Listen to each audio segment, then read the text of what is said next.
Hey, what's up, everybody? I'm here at SMC Seattle, the May event, and I found Jeremy Bertrand of WSDOT. That's WSDOT, the Washington State Department of Transportation. He's basically their social media guy. If you follow WSDOT on Twitter, he's the guy doing that. Very cool guy, and unfortunately, he doesn't come out to too many of these events, so I'm lucky to be talking with him. So, Mr. Bertrand, how are you, sir? Very good, Kenji. How are you doing tonight? Good. So it's good to see you. I know you live out in Olympia. Down in Olympia. So it is nice. It's nice to get up to these events and be face to face with people who I Twitter with and have conversations with online all the time. Absolutely. Yes. And like I said, very nice guy. Now, curious what brings you out here? I mean, to this social media club event. Just really trying to network with people in the industry and learn what they're doing, what innovations they're trying to do, just to reach audiences. We're always looking to reach and engage audiences with our message. As a government agency, we want people to know about road closures, we want people to know about things that will affect them so they can make better decisions during the day. Wow, and very cool. Like, I obviously see the use in WSDOT. I really want to say WSDOT because that's a lot of fun to say. We call it WSDOT. Yeah, so. Why not? Yeah. But WSDOT or WashDOT. WSDOT rings a little bit. Yeah, it kind of does. It's fun. But I see the value in it. Sure. Now, can you tell me a little bit about your program, what you guys, how it works with what you guys do? So I'm the lead on the web team. There's about 6 of us actually on the web team, and we have a lot of information internally about where traffic is, where accidents are, when upcoming construction is going to happen, when roads are going to close, and we're just looking to figure out different new ways, innovative ways, basically to get that out to audiences. When we have a major road closure like the Onion Snoqualmie Pass closes, we end up getting several 100,000 people to our site, but on a normal day we don't have that many. So how do we reach that audience when they're not there and keep them engaged and keep giving them information that they can use? So I'm really coming up here to just talk to the people who are innovating in this social media. Social media happens to be the term of the week for it. You know, what will it be next? But you're basically learning how to better engage audiences. Sure. Wow. And like I said, I see the value in it.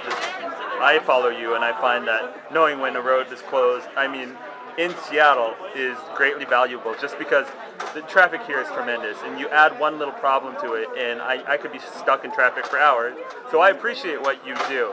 Sure, thank you. So curious about you personally, what your interest in social media is and where that comes from.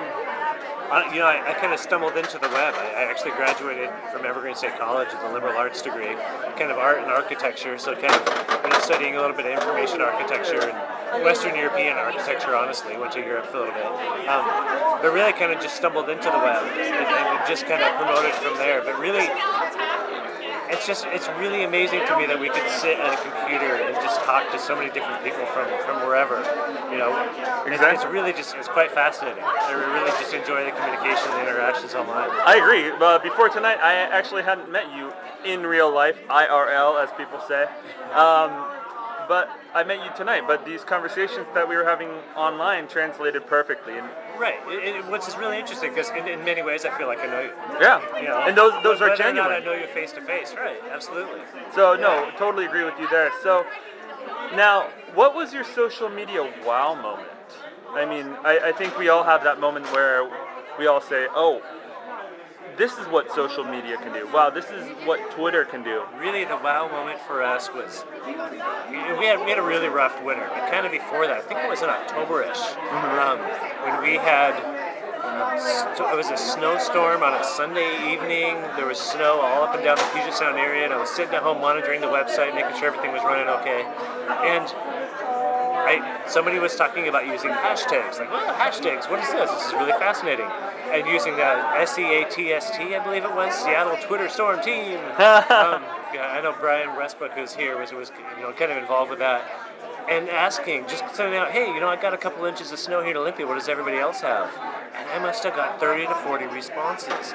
People just wanted to let me know, hey, you know, we got some couple inches of snow over here. People took pictures of snow on their porch and said, we got some snow here. We had some people say, hey, snow's okay on the roads. So it's just amazing watching the community effort of people helping each other out.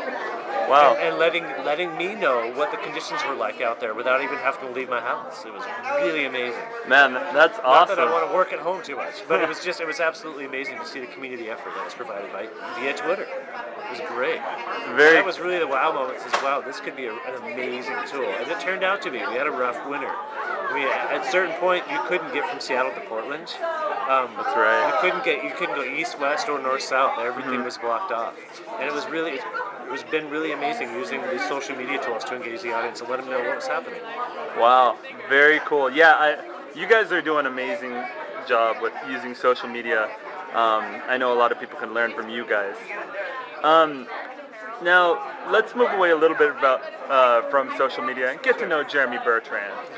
So, Jeremy Bertrand, what's your favorite movie? It's got to be The Matrix. I love The Matrix. Really? Are we really in a reality? Thoughts the deep thinking. Thoughts on the sequels? You know, disappointed in the sequels. But the first one was absolutely just the concept and the thought. The red pill or the blue pill. Yeah, really quite amazing. Yeah, it was amazing. Lawrence Fishburne looked pretty cool in this. So I don't know that the long jackets will really be in, but you know, the movie was great itself. Very cool. So if people want to find you online, WSDOT, and you personally, how can they do that? So Twitter is just at WSDOT, and I actually Twitter on J Bertrand, Bertrand, and you can follow me there on J Bertrand on Twitter also. So if people follow your personal Twitter, what can they expect? Really into the Sounders, really enjoying what they've done with that franchise up here. Right. Gone to every single game. I tweeted from the first game, but I missed so much of the game that I try not to tweet too much from the game, so usually it's beforehand. Really into beer and food. Great local pubs that we got down in Olympia, so a lot of Olympia local events. And actually talking a lot about government social media. What are others in the government? There's a lot of federal web managers that are really starting to get into it. The White House has opened an account. Right. So it's really a lot of conversations with the federal people who have been doing a lot of web work and social media work for government agencies. So. Very cool. Well, thank you very much for your time. Thank you, Kenji. Appreciate it.